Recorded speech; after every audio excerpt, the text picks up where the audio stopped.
Declare your spouse, children's assets. CSO tells Tinubu and others.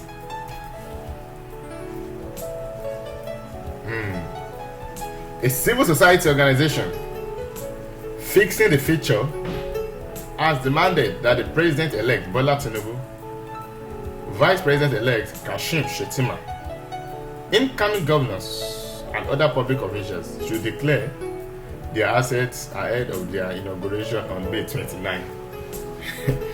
This is what we call wahala in Nigeria.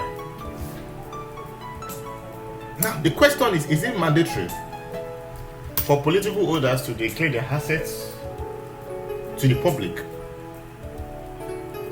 Is it the fear that they will embezzle money? Is it the fear that there are skeletons in their cupboard? Or is it the fear that they're hiding important and vital information from populace, from Nigerians, and also from social media? We've seen some presidents in the past declare their assets. A notable person was Yaradua, general that died while he was president. Yaradua declared his assets openly, declared all what he had, and some notable politicians also did so. But now the question is, did they do it truthfully?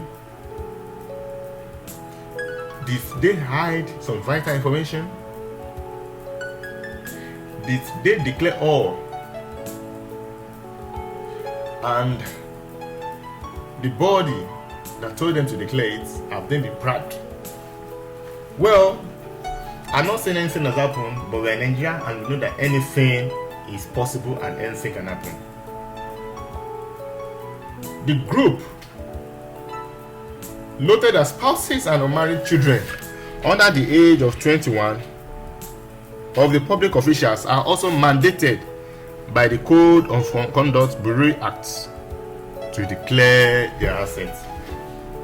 The truth is, if I'm a public holder in Nigeria, I personally won't declare all my assets. I'm not saying I will embezzle money. I'm not saying I won't do the needful. But declaring all your assets personally to me can come back to haunt you in the nearest future. But that does not mean you hide vital information about your family, about your educational background, about your achievements. Unlike some politicians that lied about their results, that lied about their public achievements or general achievements, some even lied that they did different projects in different areas with nothing to show for it. So I think it's a good call if they declare their assets, they declare their family members, and they always declare ahead the job to be done in different places. The group noted that spouses and unmarried children under the age of 21 are mandated.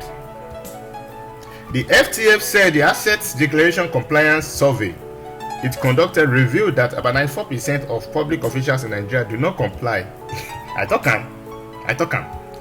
with the provisions of Section 15(1)(c) of the CCB and Code of Conduct Tribunal Acts on full disclosure of assets and liabilities. We are in Nigeria. Like I said earlier, I personally won't declare all I had or what I have, brother.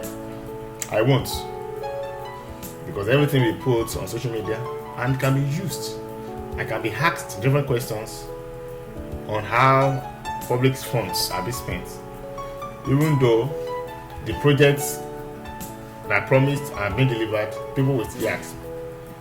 They can say that, oh, but they say you have 5 houses in Banana Island. How come you're having another 3 houses in Victoria Island? Nigerians will always be Nigerians. The executive director of the FTF, Stanley Ekpa, at a press conference in Abuja on Monday, emphasized that politicians should ensure full compliance with the provisions of the extant laws on asset declaration.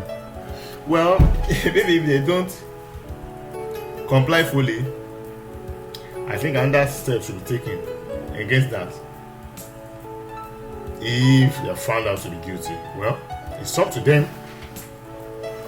Ekpa said, we want to draw the attention of public officials to the fact that the law requires all public officials, their spouses, and their married children under the age of 21 to declare their assets and liabilities in the asset declaration forms as prescribed by the Code of Conduct Bureau. This is wow. So, which type of punishment do we think can be given to public office holders, to politicians who don't abide by this rule? Who don't declare their assets, who don't declare their family members? Well, I believe the punishment will be minimal, but must be effective. If did they all agree before being elected to in different positions? That's another question. They signed personally that they are ready to follow the rule of regulation before they are elected in position. If this is done, there's no need not to declare yourself fully, because you accepted the conditions and terms required to be in public office. The cost of corruption is staggering. Of the approximately $13 trillion that governments spend on public projects across Africa, more than 45% is lost to contract corruption. Data from the African Union shows that Nigeria loses over $7 billion to corruption annually. At the continental level, it is estimated that $140 billion, a figure that's equivalent to the GDP of all but 5 countries in Africa.